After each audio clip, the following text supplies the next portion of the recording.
At syempre, pagkatapos nga, sabi ko naman sa inyo, pagkatapos na naman mag-press con, pagkatapos mag-fake news, anong gagawin? Gagala. Yan ang sinasabi ko sa inyo. Wala po kayo napapansin. Si Sara po magpe-fake news lang. Si Sara po lang po yan. Magpapakita saglit sa Pilipinas, gagala. Ayan po, huling-huli na naman po si Sara Duterte gumagala sa Bangkok. At di umano po, nangangati-ngati na naman at nakipagkita para sa isang umaakitikabong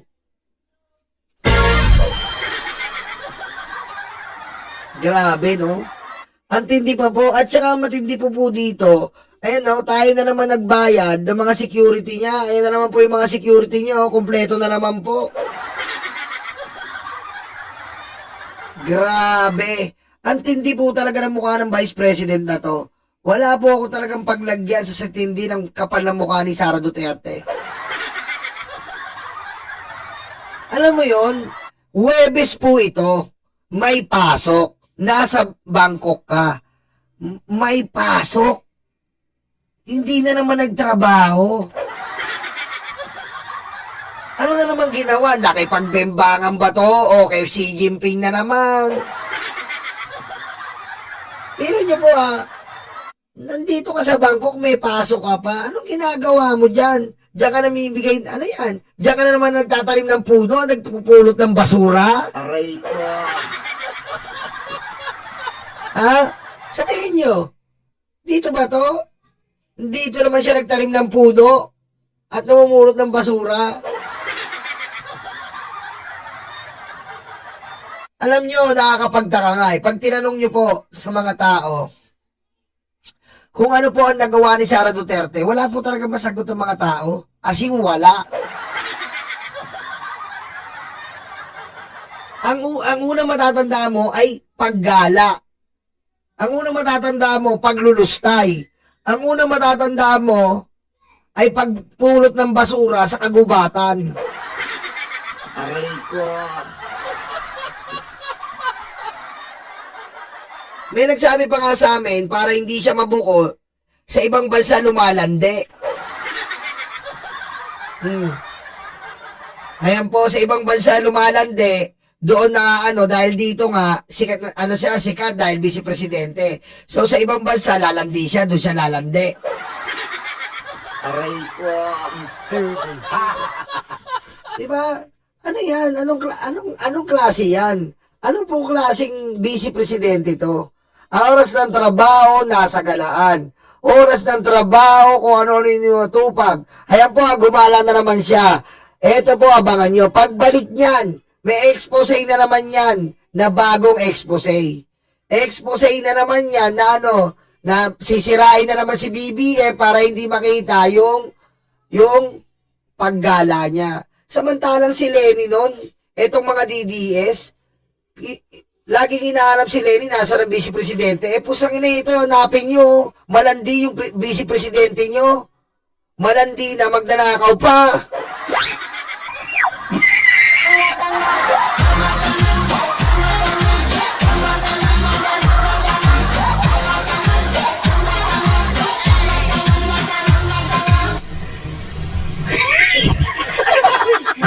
Alam mo yon, pag ikaw ang nagbabudget sa bahay, diba? Alam mo yung pag ikaw ang nagbabudget sa bahay, matatawa ka eh. Matatawa ka po pag ikaw ang nagbabudget sa bahay. Bakit po? Kasi iisipin mo, ay hindi na lang ako bibili ng ganito kasi, hindi na lang ako bibili ng ganito kasi malaki pang gasto, sasama ko pa kayo, sasabihin mo sa mga anak mo, huwag lang tayo pumunta sa mall kasi sasama ko pa kayo, gagastos pa tayo, mamamasahe tayo, ilan tayong pamasahe. Si Sara walang ganon. Si Sara wala pong ganon. Wala pong ganon si Sara. Kasi, ang iniisip niya po, hindi niya iniisip masaya niya naman yung bodyguard niya. Di ba? Sandali lang po. May kukunin lang akong tawag. Sandali lang po. Sandali.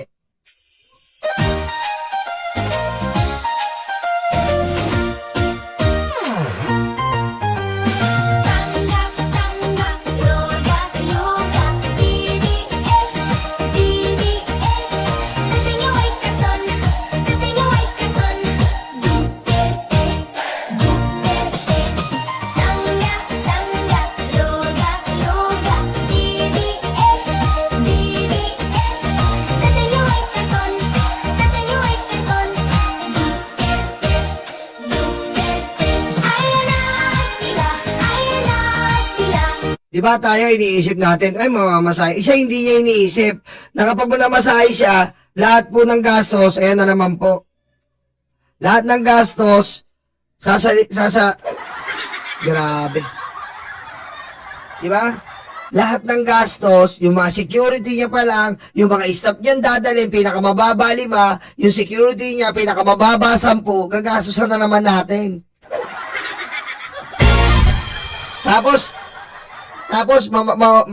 pagbalik dito, pagbalik po dito, akala mo, siya pa yung bida. Sabihin niya, si BBM, walang kwenta, si BBM, walang ginagawa.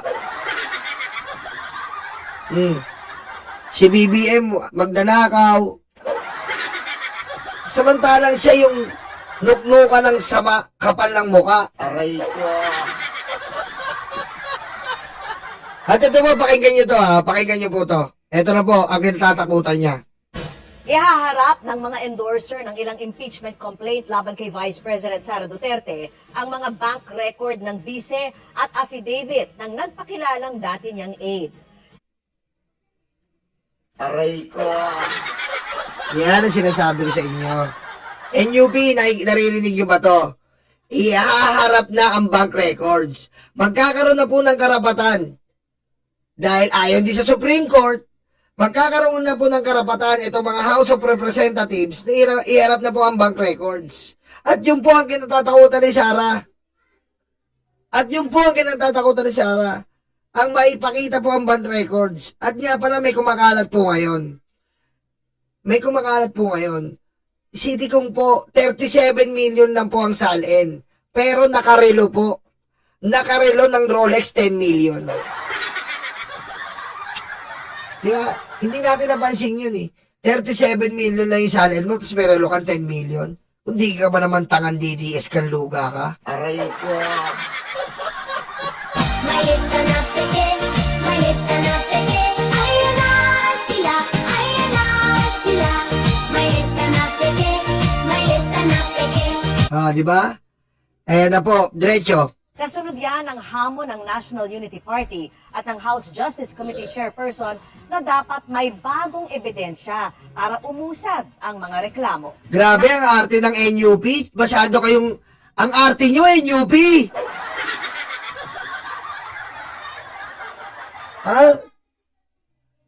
Ano ba yung NUP? Naging umaarte party? Aray ko. Kainis. Ano kayo? Ang dami yung requirements sa NUP. Nakakahiya sa balat nyo.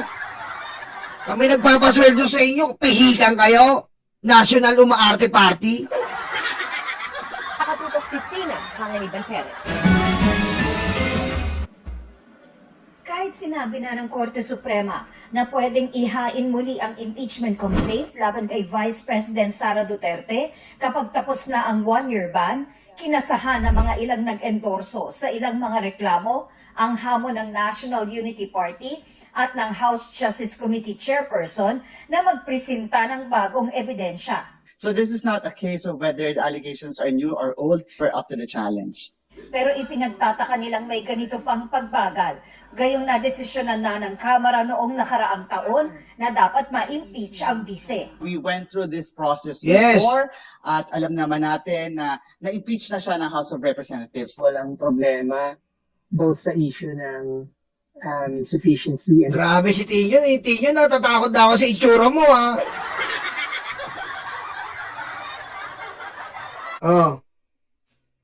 Natatakot na ako sa itsura mo, Tinyo, simula nung na-decline yung impeachment nyo kay BBM, formal substance.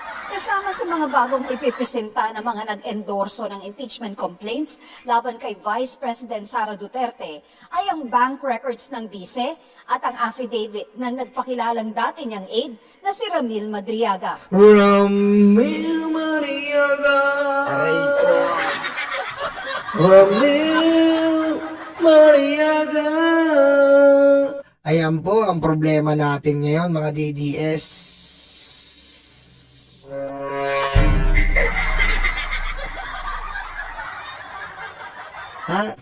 Ayon sa aming pag-imbisiga, si Ramil Madriaga ay aharap sa impeachment. Pinaliguan na at pinagupitan ng ibang congressman at not ating idolo, si Senator Antonio Trillanes. Zuko. Zuko. Aray ko. Paano yan? Eto na po. Alam nyo mga DDS at sa mga tatanga-tanga dyan, hindi kayo dapat magalit dito. Bakit hindi kayo dapat magalit? Para kung hindi man totoo, edi pahiya yung mga yan, pahiya si Trillanes, pahiya yung mga nag-impeachment complainant. Ba't kayo kailangan magalit dito? Hindi kayo dapat magalit. Bakit? Para malaman natin kung talagang inosente ba si Sara, kawawa rin naman eh. Aray ko. Di ba, nagigets po ba yung logic? Kawawa rin naman eh. Lagi na lang siya nai-impeach eh.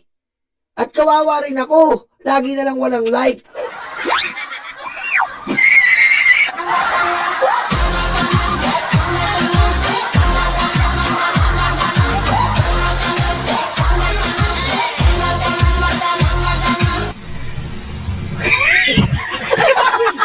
Diba? Kaya mag-like kayo. Hindi kayo puro tawa dyan, your Pilipina page. Mag-like kayo. Diba? Kasi like lang yan. Isang beses lang yan, men. Hindi mo magawa. Aray ko. Pero kailangan po talaga, makita na po natin kung ano ba laman ng bank records. Dahil dyan po magkakaalaman. Dahil po, sa bank records po, we cannot deny the transaction that you've been doing in your personal or joint account bank records, Your Honor. Okay? Because in the bank records, you can see the history, the transaction that going on for the past years that you handled those bank records. Di ba? Malalaman po natin yan. At yan nga po ang kinatatakutan na matagal na inaayawan.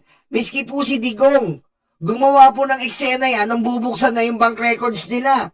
Dahil makikita po doon ang deposito ni Samuel Uy. Na si Samuel Uy po ang isang leading contractor na ngayon. Dati, drug pusher. Leading contractor po ngayon sa Davao yan. Ngayon, malalaman po doon ang sinasabi ni Sentry na mga deposit dito sa pamilyang ito. Mula kay Digong, kay Hanilet, kay Baste, kay Sara, dyan po. At ano pa malalaman dyan sa bank records na yan? Malalaman din natin dyan kung magkano po ang alin? Kung magkano po ang binibigay ni Michael Yang para sa pamilyang Duterte. Magkano sa droga, magkano po sa pogo. At syempre, malalaman din natin yan kung magkano ba yung isla sa West Philippine Sea.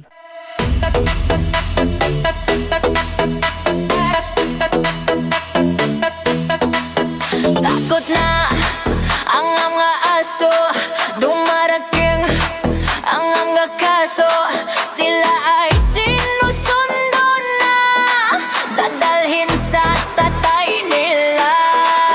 Aray waranto, takbo na bato, takbo na bato, takbo na bato. Aray waranto,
utakluga, de, stanga-tanga, de, utakluga, de, stanga-tanga, de, utakluga, de, stanga-tanga, de, utakluga, de, stanga-tanga.